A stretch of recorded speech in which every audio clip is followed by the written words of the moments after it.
Sungguh malam hari ini kami penuh dengan sukacita, karena Yesus bukan hanya lahir di kandang domba, tetapi Tuhan mau lahir di dalam kandang hati kami yang kotor, membersihkannya sehingga damai, sukacita, keselamatan kami alami.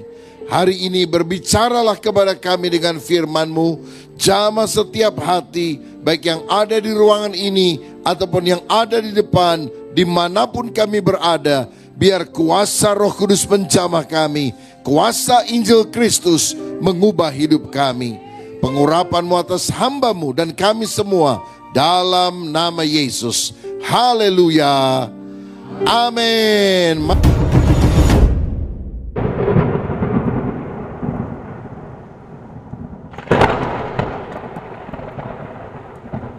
Mari kita berikan kemuliaan untuk Tuhan Yesus Kristus. Silakan duduk.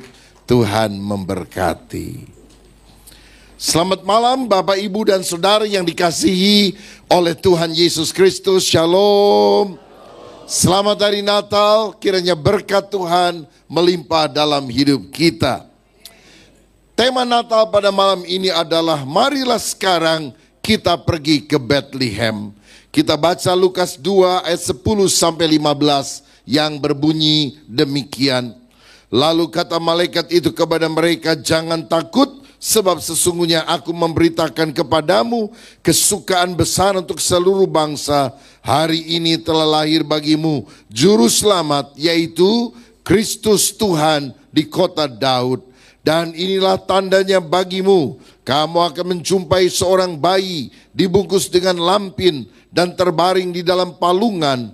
Dan tiba-tiba tampaklah bersama-sama dengan malaikat itu sejumlah besar bala tentara sorga yang memuji Allah, katanya bersama-sama, kemuliaan bagi Allah di tempat yang maha tinggi dan damai sejahtera di bumi di antara manusia yang berkenan kepadanya. 15. Setelah malaikat-malaikat itu meninggalkan mereka dan kembali ke sorga, gembala-gembala itu berkata seorang kepada yang lain, marilah kita pergi ke Bethlehem untuk melihat apa yang terjadi di sana, seperti yang diberitahukan Tuhan kepada kita. Melalui kisah kelahiran Yesus di kandang Bethlehem, ada 3 kebenaran yang saya mau bagikan kepada saudara. Saya sebut sebagai 3 K. K yang pertama, kecil bisa berdampak besar. Alkitab berkata bahwa Yesus dilahirkan di kota Bethlehem. Pertanyaannya, kenapa bukan di Yerusalem yang lebih besar dan lebih terkenal? Kenapa di kota kecil yang namanya adalah Bethlehem? Di dalam Matius pasal 2 ayat yang ke-6 dikatakan, dan engkau Bethlehem tanah Yehuda, engkau sekali-kali bukanlah yang terkecil di antara mereka yang memerintah Yehuda, karena daripada mula akan bangkit seorang pemimpin yang akan menggembalakan umatku Israel. Kota ini kota kecil, tapi kalau Tuhan mengangkatnya, maka kota ini akan menjadi kota yang istimewa, kota yang terkenal. Alkitab mencatat bahwa Yesus dilahirkan di kota Daud. Karena Daud pun pernah lahir di kota yang sama, yaitu Bethlehem.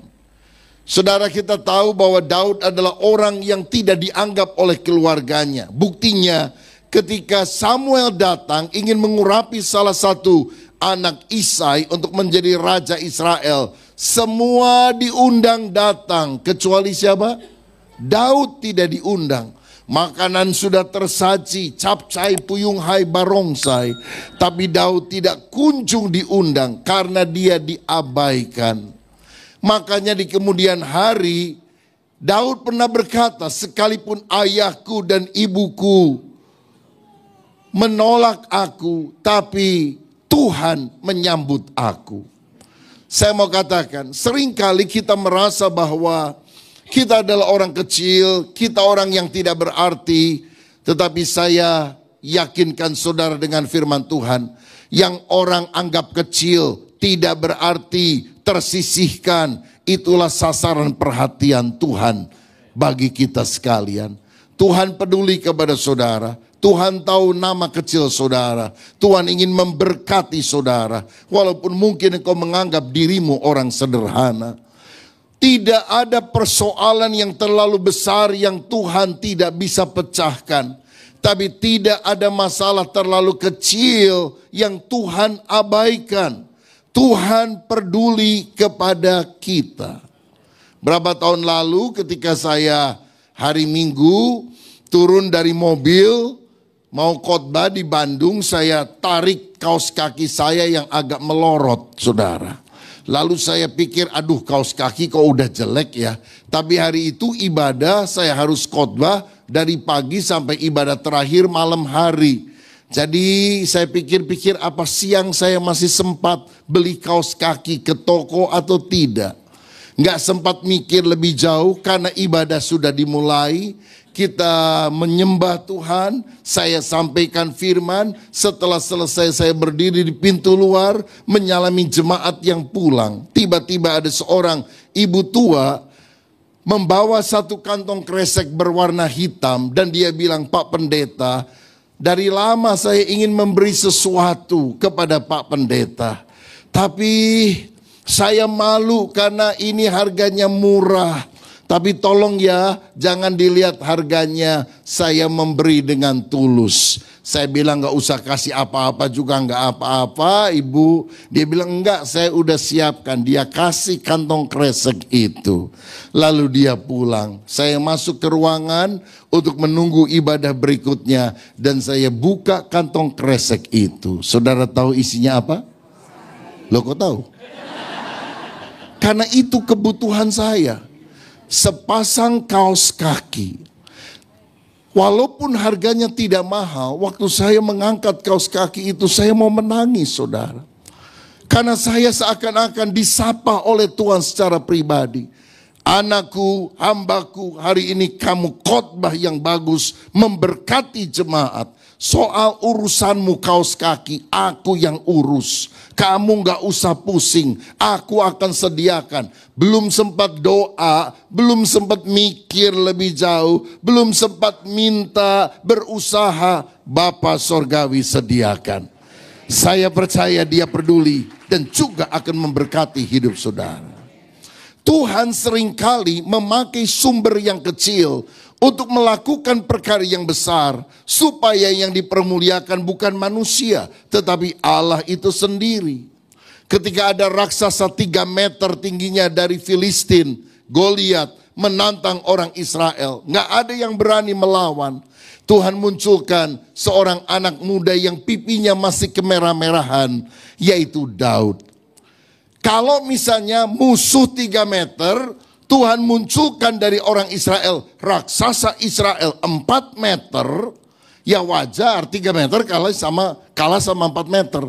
Tapi yang dimunculkan anak muda yang belum punya pengalaman, yang masih culun, yang gak bisa apa-apa, dan dengan pertolongan Tuhan dia mengalahkan Goliat. Siapa yang dimuliakan? Tuhan. Makanya Alkitab berkata dalam 1 Korintus pasal yang pertama, ayat yang ke-26 sampai 29. Ingat saja saudara-saudara bagaimana keadaan kamu ketika kamu dipanggil. Menurut ukuran manusia tidak banyak orang bijak, tidak banyak orang berpengaruh, tidak banyak orang terpandang. Tetapi apa yang bodoh bagi dunia dipilih Allah untuk memalukan yang berhikmat. Dan yang lemah bagi dunia dipilih Allah untuk memalukan apa yang kuat.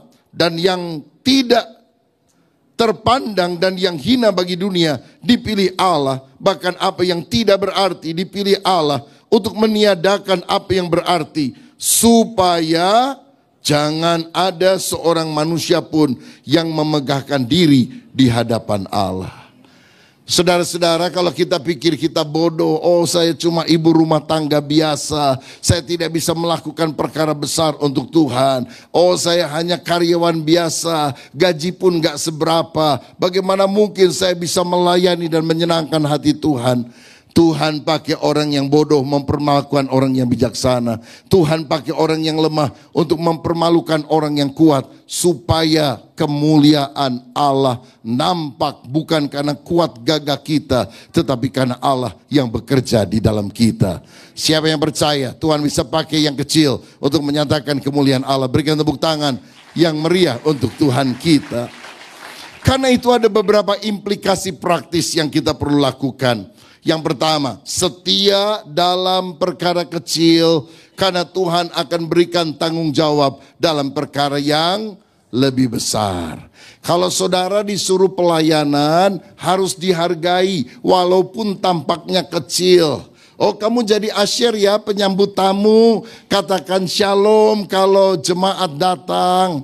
Mungkin ada yang bilang, kalau gini kan anak kecil juga bisa. Kalau saya disuruh khotbah saya siapkan dengan baik. Saudara, Tuhan melihat hati. Mari kita setia dalam perkara yang kecil. Saya perhatikan ada orang-orang sukses di dalam usaha pekerjaannya. Mulainya merintis dari hal yang kecil. Jadi kalau ada di antara saudara yang jualan hal-hal kecil yang sederhana, tekun, walaupun dihina, percaya Tuhan akan berkati. Mungkin ada yang pekerjaannya jualan es teh. Dan saudara dihina-hina orang, nggak apa-apa. Dihina manusia bisa menjadi kesempatan untuk memberkati hidup secara luar biasa. Kenapa amin pada nggak ada yang jual es teh ya, saya rasa saudara. Yang kedua, lakukanlah kebaikan kecil di dalam kehidupan ini. Kalau kita bisa melakukan sesuatu walaupun simple, tapi memberkati orang, mengapa kita tidak melakukannya? Ketemu orang, senyum. Berikan senyuman kecil, keramah tamahan. Itu akan menular kepada orang lain. Kalau saudara di setiap hari ketemu dengan anggota keluarga, lakukan kebaikan kecil. Misalnya apa? Mengucapkan terima kasih. Bapak-bapak, boleh saya tanya, kalau disiapkan makanan atau minuman oleh istri, apakah dia masak sendiri atau pesan dari luar, dihidangkan di meja makan, bapak-bapak suka bilang terima kasih enggak? Wah, yang nyaut kok ibu-ibu ya. Kenapa bapak-bapak nggak pernah bilang terima kasih? Karena dia pikir itu otomatis. Makanan keluar otomatis dari atas meja. Sehingga tidak perlu diucapkan terima kasih. Tapi sekecil apapun usaha orang lain, ketika kita bisa bilang terima kasih ya ma, terima kasih sayang. Bukankah itu mendatangkan sukacita di dalam hati? Lakukan kebaikan kecil. Kalau nawar, orang yang jualan, nawar pakai hati, saudara-saudara. Kalau pria, bapak nawar, bang ini buah berapa sekilo? 100.000. Aduh mahal banget, 90.000 ya. Itu bapak-bapak. Kalau ibu-ibu yang nawar, berapa ini bang? 100.000. Hah, 10.000 ya? Wow, nawarnya juga berani, saudara-saudara. Coba kita lakukan kebaikan kecil, jangan nindes orang yang seperti itu. Saudara sekalian, kalau misalnya kita makan di satu tempat, apa salahnya kita kasih tip? Mungkin barang 10.000, 20.000, 50.000 dah. 50.000 juga nggak bikin saudara miskin, nggak bikin orang itu kaya juga. Tapi kalau kita mau melakukan kebaikan kecil, betapa kita akan mengalami sukacita ilahi. Bapak-bapak, habis ibadah Natal ini, lakukan kebaikan kecil bagi istrimu. Kasih uang jajan lebih banyak kepada istrimu. Amin. Saudara boleh lupakan khotbah Natal hari ini. Tapi suami yang bertobat memberi uang belanja yang lebih banyak kepada istrinya. Ada amin ibu-ibu? Haleluya. Ada sukacita di tempat ini. Berikutnya, perhatikan orang kecil. Yesus bilang, apa yang kamu lakukan kepada saudaraku yang paling hina, sebetulnya engkau melakukannya bagiku. Kalau saudara ingin memberi, berilah kepada orang yang kemungkinan besar tidak bisa membalas kepada kita. Maka pahalanya kita akan terima daripada Tuhan. Tapi kalau kita memberi dengan maksud diberi lagi oleh orang lain, apalagi dalam porsi yang lebih besar alias mancing, maka sebetulnya kita sudah mendapatkan pahalanya. 5 roti 2 ikan. Sedikit atau banyak? Dibandingkan dengan kebutuhan 5.000 orang yang makan. Betapa sedikitnya jumlah yang kita miliki dan berapa besarnya kebutuhan yang kita perlukan. Tapi kalau kita taruh di tangan Yesus, mujizat itu masih terjadi. Menghadapi tahun 2025, mungkin kita berpikir, aduh yang saya punya sedikit, pada kebutuhan saya besar. Percayalah, ketika engkau serahkan kepada Yesus, Yesus akan melipat gandakannya secara luar biasa. Berikan tepuk tangan yang paling meriah untuk Tuhan kita. Dan kalau saudara mau memberi kepada orang lain, menabur untuk pekerjaan Tuhan, nggak usah doa dulu. Tuhan jadikan saya konglomerat, nanti saya sumbang gereja banyak-banyak. Bukan itu caranya Tuhan. Saudara ingat waktu 5 roti dan 2 ikan mengenyangkan 5.000 orang, bagaimana caranya? Apakah waktu Yesus mendoakan roti itu, 5 roti kecil berubah jadi 5 roti bagaikan bantal yang besar-besar? Apakah 2 ikan teri didoakan berubah jadi 2 ikan paus sehingga 5.000 orang bisa makan? Tidak. Setelah didoakan roti yang kecil tetap kecil. Setelah didoakan ikan yang kecil tetap kecil, tapi waktu dibagi-bagikan tidak habis-habis, tidak habis-habis, tidak habis-habis. Persediaan saudara menghadapi 2025 mungkin kecil seperti 5 roti dan 2 ikan, tapi waktu engkau gunakan dengan hikmat Tuhan, tidak habis-habis, tidak habis-habis, tidak habis-habis, karena ada berkat yang Tuhan akan berikan kepada kita yang percaya. Kemudian bimbinglah anak kecil supaya mereka hidup takut akan Tuhan. Didiklah orang muda menurut jalan yang patut baginya, maka pada masa tuanya pun dia tidak akan menyimpang daripada jalan itu. Kalau mau mendidik anak mesti dari kecil. Kalau ada akar pohon yang miring dan gak dibetulkan, maka kalau dia udah jadi pohon yang setengah besar, saudara mau luruskan, patah saudara sekalian. Tapi kalau saudara luruskan dari sejak awal, maka akibatnya anak itu akan hidup takut akan Tuhan. Saudara sekalian, mari kita sadar bahwa Allah seringkali melakukan perkara besar dari sumber yang kecil. Kebenaran kedua yang saya lihat, apa yang terjadi di Bethlehem, Tuhan bisa mengubah yang kecil berdampak besar kalau kita serahkan semua ke dalam tangannya. Tetapi kedua adalah kemuliaan Allah nyata dalam pujian. Firman Tuhan tadi berkata, tampaklah para malaikat memuji Allah dan berkata, kemuliaan bagi Allah di tempat yang maha tinggi dan damai sejahtera di bumi di antara manusia yang berkenan kepadanya. Saya percaya setiap kali malaikat menyanyi memuji Tuhan, kemuliaan Allah, Shekinah glory, kehadiran Allah dirasakan oleh umatnya. Dan kalau Allah hadir ada mujizat, Allah hadir ada berkat, Allah hadir ada kesembuhan. Saya ingat saudara sekalian tahun 1985 untuk kali pertama Gelora Bung Karno, Stadion Utama Senayan Jakarta dijadikan sebagai tempat kebaktian kebangunan rohani. Pengkhotbah waktu itu evangelis Jeremia Rim almarhum, dan dia minta saya untuk memimpin puji-pujian di tengah ibadah yang dihadiri puluhan ribu orang setiap hari. Saudara-saudara, saya pikir aduh kenapa mesti saya? Kalau mimpin pujian di gereja oke lah, tapi stadion saya belum pernah saudara-saudara. Dan umur saya waktu itu baru 21 tahun. Saya bilang aduh jangan saya nggak pernah pelayanan di tempat segede itu. Lalu pembicara bilang saya juga belum pernah khotbah di tempat sebesar ini. Udah maju saja dengan kuasa Tuhan. Nah satu malam ketika kita sedang memuji menyembah Tuhan, Tiba-tiba di salah satu sektor, saya melihat ada orang nyanyi puji Tuhan, tapi lagunya berbeda. Saya pikir mau menyaingi, saudara sekalian.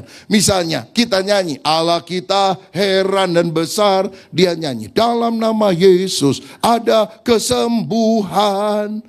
Waktu saya teliti baik-baik, ternyata ada orang yang lumpuh, yang ditopang dengan kayu. Waktu dia nyanyi, dia lempar kayunya, saudara. Dan dia mulai berjalan tanpa bantuan alat tersebut. Dan disemangati oleh orang-orang lain. Dalam nama Yesus ada kesembuhan. Khotbah belum disampaikan, doa belum dipanjatkan. Tapi ketika kita memuji Tuhan, Allah bersemayam di tengah pujian. Dan akan memberikan kemenangan bagi kita yang percaya kepada Dia. Tahukah saudara bahwa Tuhan menciptakan malaikat dan pemimpin paduan suara sorga namanya Lucifer. Dia sangat mulia. Tetapi satu kali Lucifer ingin sama seperti Allah, sombong, sehingga dicampakkan oleh Allah menjadi iblis, musuh Allah yang utama. Maka kemudian Allah mengambil dari debu tanah, mengembuskan nafas hidup ke dalamnya. Muncullah manusia. Dengan tujuan apa? Yesaya 43 ayat 7. Dan umatku yang kuciptakan untuk kemuliaanku. Lucifer yang harusnya menyembah Tuhan, dia telah memberontak kepada Tuhan. Sehingga sekarang manusia diciptakan untuk mengganti penyembahan tersebut bagi Tuhan. Saudara-saudara, makanya kalau kita ada, maka kita harus sadar tujuan hidup kita diciptakan untuk menjadi penyembah-penyembah yang menyembah Bapa dalam roh dan kebenaran. Saya percaya bahwa malaikat kalau nyanyi pasti suaranya lebih bagus. Tapi saya yakin bahwa Allah lebih suka mendengar pujian manusia.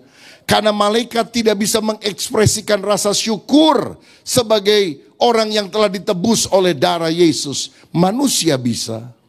Darahmu Yesus sucikan daku, darahmu Yesus bebaskanku. Saudara bisa? Malaikat gak bisa nyanyi itu, saudara. Sebab walaupun dia bisa nyanyi lagunya, dia gak cocok menyanyikannya. Karena dia tidak pernah ditebus oleh darah Yesus. Bayangkan, malaikat itu adalah makhluk roh. Tapi kita diciptakan segambar dengan Allah. Malaikat adalah pelayan Allah. Kita adalah anak Allah. Waktu malaikat jatuh ke dalam dosa, dibuang oleh Tuhan, tidak pernah diampuni sampai selamanya. Tapi waktu kita jatuh di dalam dosa, Tuhan tidak buang kita. Dia datang dari sorga, dia lahir di dalam kandang hina, dia cari kita, dia kejar kita, dia dapatkan kita, dia bersihkan kita dengan darahnya, dan menempatkan kita sebagai penyembah. Bukankah kita berhutang kepada Tuhan? Karena itu saudara, mari kita menjadi orang yang suka memuliakan Dia. Melayani pujian bukanlah pertunjukan, tapi peperangan rohani. Karena itu adalah posisi daripada Lucifer yang kita gantikan. Karenanya mari kita menyembah Tuhan di dalam roh, karena Allah mencari penyembah sejati. Dan saya yakin tingkat pengenalan kita akan Allah menentukan tingkat penyembahan kita kepada Dia. Semakin kita mengenal Tuhan, maka setiap kata kalimat yang meluncur dari hati kita, dari suara kita, itu sungguh-sungguh menunjukkan bahwa kita cinta kepada Tuhan. Itu sebabnya dalam setiap ibadah, nyanyi puji Tuhan dengan sukacita. Tapi suara saya fales, Pak. Jangankan nyanyi, ngomong aja fales. Nggak apa-apa, Tuhan lihat hati kita. Nyanyi lebih keras. Masalah saya besar, nggak apa-apa, nyanyi lebih keras. Karena waktu saudara nyanyi lebih keras, saudara akan sadar, suaramu lebih parah dari masalahmu, saudara sekalian. Tapi ada sedikit penghiburan di dalam hati kita. Dan satu hal yang saudara dan saya harus selalu ingat, Matius 2 ayat 11. Ketika orang Majus berjumpa dengan Yesus, dikatakan, maka sujudlah mereka menyembah, Lalu mereka mempersembahkan persembahan kepadanya, emas, kemenyan, dan mur. Mereka sujud menyembah, baru mempersembahkan. Jadi penyembahan harus mendahului persembahan. Ada banyak orang sekarang ingin mempersembahkan talentanya, suaranya, bakatnya bagi Tuhan, tapi tidak pernah sujud menyembah. Sehingga akibatnya kalau dia melayani, dia mengharapkan tepuk ke tangan manusia. Dia mengharapkan pujian dari manusia. Kalau dia tidak dihargai oleh manusia, maka dia ngambek. Tetapi kalau kita melakukan dengan sujud menyembah untuk kemuliaan Tuhan, kita melakukan dengan tulus dan tidak mencari tepuk tangan manusia, tapi perkenanan Tuhan. Biasanya kalau Natal itu banyak gereja-gereja lebih sibuk mempersiapkan diri. Misalnya kalau saudara ada yang terpilih jadi panitia Natal, ternyata yang didaftar jadi panitia banyak, yang kerja cuma saudara, yang lain cuma namanya doang. Ini bukan di gereja ini, saudara sekalian, pasti yang lain ya. Wow, yang didaftar sekian puluh, yang aktif cuma saudara. Bahkan sampai hari Natalnya pun saudara siapkan dari pagi sampai sore. Orang lain tinggal datang pakai jas, pakai dasi, haleluya, shalom. Saudara pulang ke rumah aja gak sempet karena terlalu sibuk. Dan ketika selesai ibadah Natal, panitia kumpul didoakan. Lalu hamba Tuhan berkata, terima kasih Bapak A, terima kasih Ibu B. Disebutkan nama setiap orang. Nama saudara yang paling aktif terlewat, saudara-saudara. Kira-kira apa yang saudara akan lakukan? Ada 3 pilihan, multiple choice, pilihan berganda. Yang pertama, saya yang kerja kok orang lain dipuji. Maka yang pertama saudara bisa bilang, maafkan Pak Pendeta, interupsi. Yang harus diterima kasih adalah saya, karena saya yang bekerja paling keras. Apa itu yang saudara lakukan? Atau kedua, loh saya yang pelayanan tapi orang lain dipuji. Tapi gak apa-apa lah, Tuhan juga lihat.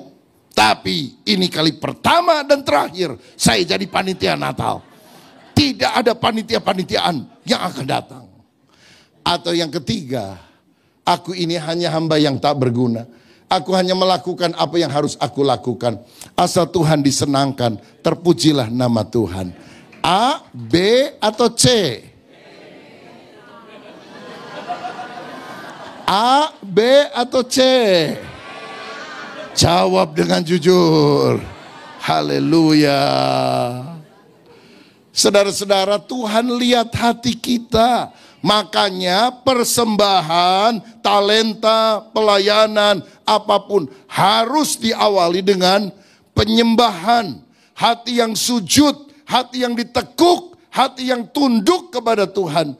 Sehingga kalau kita melakukan hanya untuk mempermuliakan nama Tuhan. Siapa yang setuju? Berikan tepuk tangan yang paling meriah untuk Tuhan kita. Yang pertama, kecil bisa berdampak besar. Yang kedua, kemuliaan Allah nyata dalam pujian. Yang ketiga, yang kita lihat dari peristiwa Natal adalah kabar keselamatan harus diberitakan.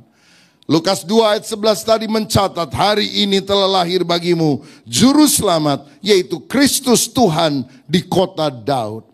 Berita tentang Yesus yang lahir itulah yang kita harus kabarkan kepada banyak orang. Siapa Yesus? Yang pertama, dia adalah juru selamat. Ada banyak di dunia ini orang yang memimpin agama, mengajarkan kebaikan, dan mereka adalah guru selamat. Tapi Yesus lebih dari guru selamat. Lakukan ini, lakukan itu, mudah-mudahan engkau selamat. Do this, do that. Yesus berkata, already done. Sudah selesai. Aku kerjakan di atas kayu salib. Agama membuat kita bangga dengan apa yang kita lakukan. Kristus membuat kita bangga. Injil membuat kita bangga dengan apa yang Kristus lakukan. Saudara-saudara, jadikan Yesus sebagai juru selamat kita. Yang kedua, dia disebut Kristus. Itu bahasa Yunani, bahasa Ibraninya Mesias. artinya sama. Yang diurapi menjadi raja. Siapa Yesus? Dia juru selamat. Siapa Yesus? Dia adalah raja. Dia sebentar lagi akan datang bukan sebagai bayi yang lemah, tapi sebagai raja di atas segala raja. Setiap lutut akan bertelut, semua lidah akan mengaku Yesus adalah Tuhan. Kalau saudara mau menerima Yesus sebagai juru selamat, sebagai raja dalam hidupmu, engkau akan selamat. Tapi kalau saudara menolak dia, maka hukuman akan menanti kita. Saya ingat beberapa hari yang lalu saya ketemu dengan beberapa orang dan ngobrol-ngobrol. Lalu kemudian ada yang tanya gini, masih ingat gak si A? Siapa ya? Itu waktu masih remaja dia kan datang ke gereja. Tapi setelah masa muda, wah hidupnya kacau, kawin sana, kawin sini. Terakhir kawin sama orang Arab, murtad, gak lagi ke gereja. Dan sudah puluhan tahun gak pernah beribadah kepada Tuhan. Tapi beberapa waktu yang lalu dia ke gereja kembali. Saya tanya kenapa? Dia mimpi diangkat Tuhan mau masuk sorga. Tapi di pintu gerbang sorga ditahan saudara. Sama penjaga pintu sorga. Dan penjaga pintu sorga berkata, kamu gak bisa masuk ke sorga karena kamu gak percaya Yesus. Tempat kamu yang sana, neraka. Dia minta ampun, dia minta maaf, tetap ditolak. Waduh, hatinya hancur saudara. Dan ketakutan karena disuruh pergi ke neraka. Dan yang mengagetkan saya, dia kemudian ngomong begini. Dan saya lihat penjaga pintu sorganya adalah pendeta Rubin Adi Abraham. Kata, wah saya jadi kaget saudara sekalian. Sejak kapan saya dapat jabatan baru? Tapi saya tanya sekarang gimana? Oh dia sekarang takut sama Tuhan, datang beribadah. Saya bilang gak apa-apa dah soal mimpi gimana. Yang penting dia percaya kepada Yesus. Sebab siapa yang percaya tidak binasa, melainkan beroleh hidup yang kekal. Haleluya. Yesus juru selamat, Yesus raja. Dan yang ketiga, Yesus adalah Tuhan. Saudara tahu kata juru selamat hanya ditulis 37 kali dalam Alkitab ini. Tapi kata Tuhan ditulis 7.736 kali. Artinya apa? Yesus bukan hanya juru selamat yang memberikan polis asuransi tahan kebakaran di api neraka bagi kita untuk selamanya. Yesus bukan cuma juru rawat yang menyembuhkan segala macam penyakit kita. Yesus bukan cuma juru berkat yang membuat kantong kempes jadi kantong tebal, membuat orang miskin jadi makmur. Yesus lebih dari juru selamat, juru rawat, juru berkat. He is Lord. Dia adalah Tuhan. Dan kepada dia kita harus bersujud, bertelut, taat. Bukan kehendakku yang jadi, tapi kehendak Tuhan yang terjadi di dalam kehidupan. Apakah saudara beruntung memiliki Yesus sebagai juru selamat? Boleh angkat tangan siapa yang merasa beruntung? Haleluya. Tapi kira-kira Tuhan untung gak ya punya anak model saudara? Nah itu lebih penting pertanyaannya saudara. Mari kita menguntungkan kerajaan sorga. Dan salah satu hal yang kita harus lakukan kalau kita yakin Yesus benar-benar adalah Tuhan yang mengatur hidup kita, beritakan kabar keselamatan, beritakan kabar baik supaya orang-orang mendengar Injil Yesus. Amin saudara sekalian. Seperti yang saudara tahu, kita sedang membangun di Bandung sebuah tempat Bible Park yang kita beri nama The Journey Discovery Center. Supaya orang-orang yang datang ke sana bisa melihat kisah Alkitab dari Kejadian sampai Wahyu. Dan intinya adalah Yesus, kelahirannya, pelayanannya, kematiannya, kenaikannya ke sorga, kedatangannya untuk kali yang kedua. Supaya akhirnya orang mengenal Yesus dan percaya kepada Tuhan Yesus Kristus. Saudara-saudara, kita terus membangunnya. Walaupun daya sangat besar untuk dilakukan, tapi hari Sabtu yang lalu oleh anugerah Tuhan, kita bisa bikin syukuran sederhana. Karena apa? Seluruh pengerjaan struktur atau konstruksinya dari lantai yang pertama sampai lantai 4 yang terakhir selesai. Beres oleh anugerah Tuhan. Dan itu kira-kira mungkin 50% perjalanan, saudara. Dan tahun depan kita mulai dengan interiornya, dan kemudian setelah itu baru teknologi canggih yang kita akan masukkan di dalam The Journey itu. Dan saya percaya bahwa Tuhan akan memakai tempat ini untuk memperkenalkan Yesus kepada setiap orang yang datang. Saya akan kasih tahu kapan kalau tempat itu sudah selesai, maka berombongan saudara dari Bekasi pergi ke Bandung dan menyaksikan kemuliaan Tuhan yang luar biasa. Mau saudara? Haleluya. Mari kita lihat video klip terakhir sebelum kita berdoa. Hai semua, udah tahu belum? Nanti di Bandung akan ada Bible Modern Edutainment Center terbesar se-Asia Tenggara. Yuk temenin aku lihat progres pembangunannya. Kompleks The Journey di daerah Sumarekon, Bandung Timur. Bible Modern Edutainment Center The Journey ini gak cuma akan menampilkan bukti peninggalan sejarah penting tentang Alkitab loh, tapi di sini kita akan bisa melihat kisah-kisah Alkitab dari Kejadian sampai Wahyu melalui teknologi 3D, 4D, and 5D loh. Keren kan? Jadi berasa kayak Bible comes to life. Kebayang gak sih nanti kita bisa kayak ngebelah laut pakai tongkat Musa? Selain itu, The Journey juga akan punya ruang teater di mana kita bisa nonton pertunjukan ala Broadway gitu di Bandung. Pastinya di kompleks The Journey ini kita juga bisa beribadah memuji Tuhan bareng-bareng, hangout bareng-bareng, dan kita juga bisa makan bareng loh. Seru kan? Karena itu, yuk siap-siap dan excited dari sekarang. Aku ngajak kamu untuk terus dukung dan doakan proyek ini ya. Selain lewat doa, kamu juga bisa memberikan dukungan lewat dana dan daya kreativitas kamu juga loh. Yang pasti sih, kamu juga udah bisa mulai ajak keluarga dan teman-teman beribadah di sini setiap hari Minggu pagi. Oh iya, buat kamu yang bukan warga Bandung, kamu juga bisa sekalian nyobain Wush, kereta cepat Jakarta-Bandung yang berhenti di stasiun Tegaluar. Cuma 10 menit dari komplek The Journey. See you! Saya percaya Tuhan akan menyelesaikan pada waktunya sehingga alat ini menjadi kemuliaan bagi nama Tuhan. Saudara, malam Natal ini percayalah Allah bisa melakukan perkara besar melalui sumber-sumber yang kecil. Percayalah kemuliaan Allah akan dinyatakan waktu kita memuji menyembah Allah.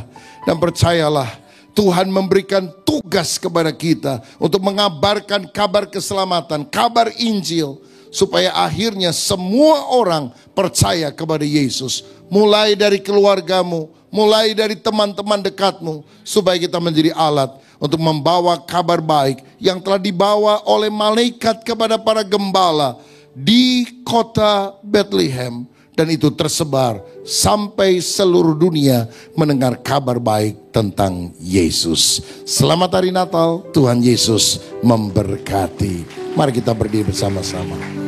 Sembah dan puji Dia, sembah dan puji Dia, sembah dan puji Dia, Sang Raja. Sekali lagi, sembah dan puji disembah, sembah dan puji Dia, sembah dan puji Dia, Sang Raja.